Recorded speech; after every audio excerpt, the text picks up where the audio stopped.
দিল্লি ক্যাপিটালের হারের দিনেও মোস্তাফিজুর রহমান কিন্তু খুব ভালো বল করেছে। দেখুন সে 4 ওভারে 30 রান দিয়ে একটা উইকেট নিয়েছে এবং 7.50 তার রান রেট। ঠিক আছে, সে খরচ করেছে 7.50, কিন্তু দিল্লি ক্যাপিটালস তাদের ব্যাটিং বিপর্যয়ের কারণে ম্যাচটা হারলো। প্রত্যেকটি বলারই কিন্তু এখানে ভালো বল করছে, শুধুমাত্র চামিরা ছাড়া সবাই ভালো বল করেছে, কিন্তু এদের ব্যাটিং ব্যর্থতার কারণে আসলে হার দিল্লির। এখানে মোস্তাফিজের কোনো দোষ নেই। গত ম্যাচে কিন্তু অক্ষর প্যাটেল মোস্তাফিজুর রহমান একটু দোষ দিয়েছিল, কিন্তু এই ম্যাচে দোষ দেওয়ার কোনো অবকাশ নেই।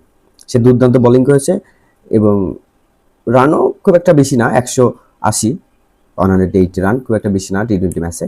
কিন্তু দুর্ভাগ্যবশত ব্যাটিং বিপর্যয়ের কারণে তারা এটা করতে পারেনি। কিন্তু Mustafizur Rahman is on fire in IPL 2025। কিন্তু কথা হলো এখানে আপনার যে দুটা ম্যাচ আসলে এটা কিছু না, কিন্তু আইপিএলে আমরা চাই নেক্সট আইপিএলে কোনো ফ্র্যাঞ্চাইজি যেন প্রথমেই তাকে কিনে, আর আমরা তার খেলা দেখি। এবং আই থিঙ্ক আই থিঙ্ক না আই বিলিভ দ্যাট, আমি বিশ্বাস করি যে মুস্তাফিজুর রহমান আইপিএলে খুব ভালো খেলে।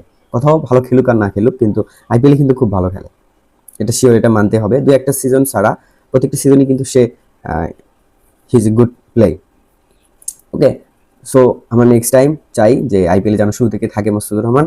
এবং কালকে খেলা খুব ভালো লেগেছে, কিন্তু আসলে দিল্লির কপাল খারাপ, ব্যাটিং বিপর্যয়ের কারণে ম্যাচটা জিততে পারেনি।